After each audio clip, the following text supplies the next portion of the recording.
Hi everyone, welcome to our next video in the Bermuda Expat series. If you saw our last video on how I came to be living and working in Bermuda, then you already know that I promised that I'll do 2 videos about what to bring to Bermuda. Today's video will be focused on expats and anyone else coming to live on the island. The second video will be for any tourists and visitors. Before I dive right in with my suggestions, it would help our channel so much if you can like, subscribe and turn on notifications for future videos. Okay, let's get going. Our first suggestion for what to bring to Bermuda as an expat is a good quality waterproof jacket and trousers. They do not need to be super expensive, high-end or designer labels, just something that is thin, lightweight and waterproof. I mean waterproof, not water resistant. A lot of people get confused with the Bermuda climate and assume that it will be warm, dry, sunny all year round. Unfortunately, this is not the case. Although the weather is great most of the time, we do still experience downpours of rain and mildly chilly winter season. Not a Canadian snowstorm chilly, but still chilly nonetheless. So that waterproof jacket and trousers that you'll now bring with you will come in very handy when you get caught in a downpour of rain, especially when you are driving around on a moped to get around. For all our suggestions, I'll add some links in the description below the video to the items we personally have or something very similar, so you can go ahead and check them out for yourself. The next suggestion, and still related to the climate of Bermuda, is to purchase a dehumidifier. Bermuda gets very humid and damp, which is in turn provides the perfect environment for mold to grow on all your favorite belongings. Having a dehumidifier has now become an absolute must-have for us. Early on in our time on the island, we had to throw away a lot of stuff, so having a dehumidifier not only makes our living environment more pleasant, but also means we won't have to keep on replacing our things. Moving straight on to our third suggestion of what to bring to Bermuda is a water filter jug. The water from the tap usually is directly sourced from the rainwater that is collected from the roof of each building, so we personally prefer to filter that before drinking it. There are a few options available on the island, including buying a water cooler machine and buying a large 5 to 3 gallon water bottles to use with it.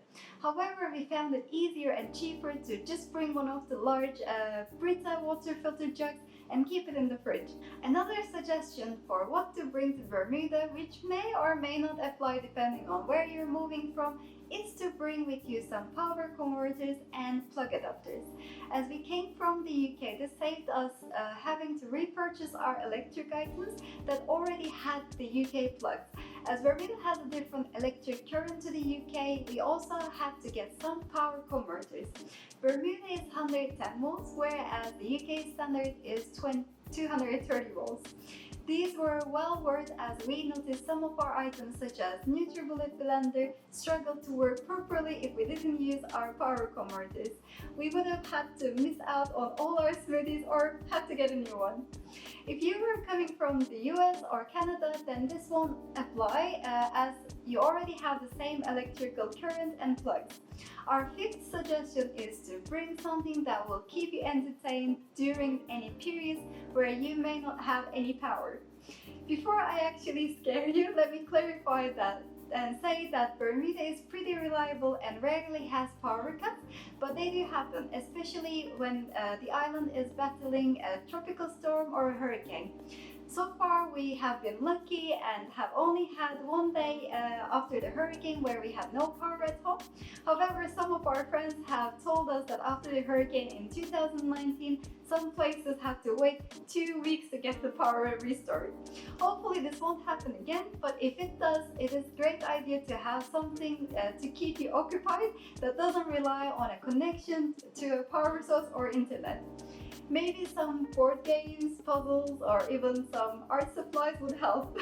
Lastly, we also had a great question in the comments on our last video, so be sure to keep adding your questions as we'll try our best to answer them.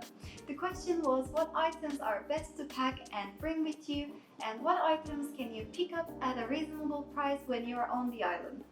In general, we would suggest shipping as many of your belongings as possible. This is because pretty much everything that is brand new here is very expensive compared to most places in the world. And also, when you first arrive to the island, you're entitled to ship one lot of items of anything you own older than 6 months onto the island tax-free. Everything else you bring will be subject to custom duty taxes, so it makes sense to take full advantage of this. Make sure you keep your receipts for anything you buy new so you don't get overcharged for them. Obviously, please use your own discretion. If you're only planning on living on the island for a short period of time, then the high cost of shipping to and when from the island may not outweigh the higher island prices and custom duty taxes.